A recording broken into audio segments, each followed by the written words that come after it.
Tea news పోరాటం ఫలించింది. POCSO కేసులో నిందితుడు బండి భగీరథ్ కు మద్దతుగా అడ్డగోలుగా వీడియోలు ప్రచారం చేసిన వారికి తగిన శాస్తి జరిగింది. టీ న్యూస్ ఎఫెక్ట్ తో పేట్ బషీరాబాద్ పోలీసులు స్పందించారు. పోక్సో కేసులో బాధితురాలు, ఆమె కుటుంబ సభ్యుల ఫోటోలు, వీడియోలు, వివరాలు ప్రసారం చేసిన వారిపై పోలీసులు కేసు నమోదు చేశారు.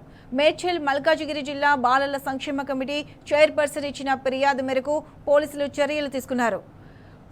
ఎఫ్ఐఆర్ నెంబర్ 706/2026 గా అండ్ పోక్సో యాక్ట్ కింద కేసు నమోదు చేశారు. ఈ విధమైన కంటెంట్ను ప్రసారం చేస్తున్న ఇన్స్టాగ్రామ్, ఫేస్బుక్ ఖాతాల ఐడీలు మరియు సంబంధిత URLలను గుర్తించారు. ఖాతాలను నిర్వహిస్తున్న వ్యక్తులను గుర్తించి చట్టపరమైన చర్యలు తీసుకోవాలని అధికారులను ఆదేశించారు. పోక్సో కేసు బాధితురాలు, ఆమె ఫ్యామిలీ వివరాలు ప్రసారం చేస్తే కఠిన చర్యలు తప్పవని ప్రజలకు, సోషల్ మీడియా నిర్వాహకులను పోలీసులు హెచ్చరించారు.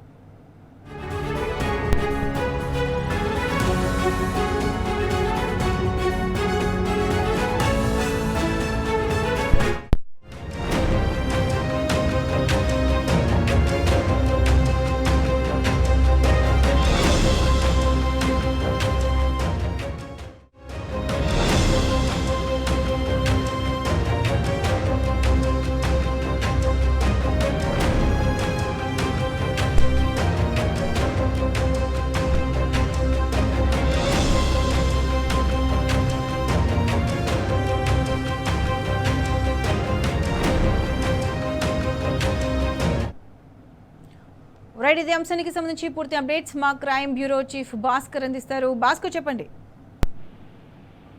పోక్సో చట్టం కింద నమోదైనటువంటి ఎఫ్ఐఆర్ నంబర్ 684/2026లో బాధితులకు సంబంధించి ఫోటోలు, వీడియోలు, అదేవిధంగా ఆమె తల్లిదండ్రుల వివరాలు సోషల్ మీడియాలో ప్రసారం అవుతున్నాయన్న విషయంపై మేడ్చల్ మల్కాజ్గిరి బాలల సంక్షేమ కమిటీ చైర్మన్ ఇచ్చిన ఫిర్యాదు మేరకు ఎఫ్ఐఆర్ నంబరు 706/2026ను under section 74 of the junior justice act, section 72 clause 1 of BNS act, section 23 of the POCSO act కింద కేసు నమోదు చేయబడిందని, అదేవిధంగా ఈ విధమైనటువంటి కంటెంట్ తో ప్రసారం చేస్తున్న ఇన్స్టాగ్రామ్ మరియు ఫేస్బుక్ ఖాతాల ఐడీలు, అదేవిధంగా ఆయా వ్యక్తులకు సంబంధించినటువంటి వాటిని వెంటనే తొలగించాలని, లేదంటే వారిపై చట్టపరమైన చర్యలు తీసుకోబడుతుందంటూ ఫిర్యాదు మేరకు ఇవాళ పేట్ బషీరాబాద్ పోలీసులు ఒక ప్రెస్ నోట్ ను రిలీజ్ చేశారు. సోషల్ మీడియాలో వాళ్ళపై వస్తున్నటువంటి ఏవైతే వార్తలు ఉన్నాయో దానిపైన బాధితురాలి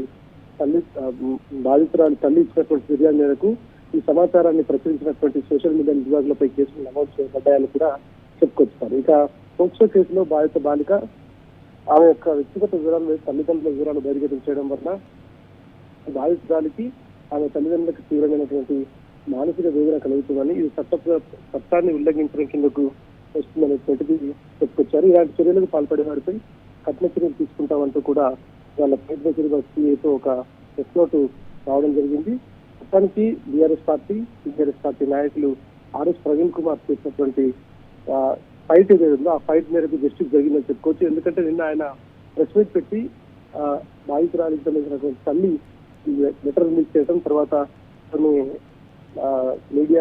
సోషల్ మీడియాలో సంబంధించినటువంటి హ్యాండిల్స్, ట్విట్టర్, ఫేస్బుక్ ఇట్లాంటి వాటికి సంబంధించినటువంటి దాంట్లో చెప్పినటువంటి దాని ద్వారా తమ కూతురి ఏదైతే వ్యక్తిగతమైనటువంటి అంశాల్లో వాటిని ఇబ్బంది పెట్టే విధంగా వాళ్ళంతా కూడా వ్యవహరిస్తున్నారని, తమ వ్యక్తిగత భద్రతకు భంగం కలిగే విధంగా ఉందని బాధపడుతూ ఆమె ఒక లెటర్ రిలీజ్ చేసింది. ఆ లెటర్ ను రిలీజ్ చేసినటువంటి నేపథ్యంలోనే ఇవాళ ఈ రకమైనటువంటి ఆర్డర్స్ బాలనాట్య సంఘం ఇచ్చింది.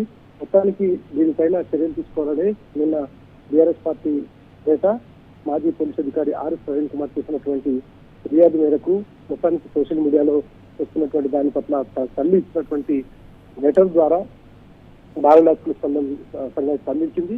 ప్రస్తుతానికైతే ఈ అంశం పైన పూర్తి స్థాయిలో వాళ్ళకి సంబంధించినటువంటి సోషల్ మీడియా హ్యాండిల్స్ తో పాటు ఇతర సోషల్ మీడియా ఉన్నటువంటి ఎవరైతే ఆమెను కించపరిచే విధంగా వార్తలు రాసినటువంటి వారు వారందరిపైన యాక్షన్ తీసుకుంటామంటూ పోలీసులు ఒక ప్రెస్ నోట్ రిలీజ్ చేశారు. వెంటనే వాటిని తొలగించకపోతే ఫర్దర్ గా వాళ్ళపైన ఎఫ్ఐఆర్ నమోదు చేయడమే కాకుండా వాళ్ళకు ఉన్నటువంటి సెక్షన్ల మేరకు వారిపైన చట్టపరంగా ముందుకు వెళ్ళేటువంటి అవకాశం అయితే కనిపిస్తోంది. Right Bhaskar, thanks for the updates.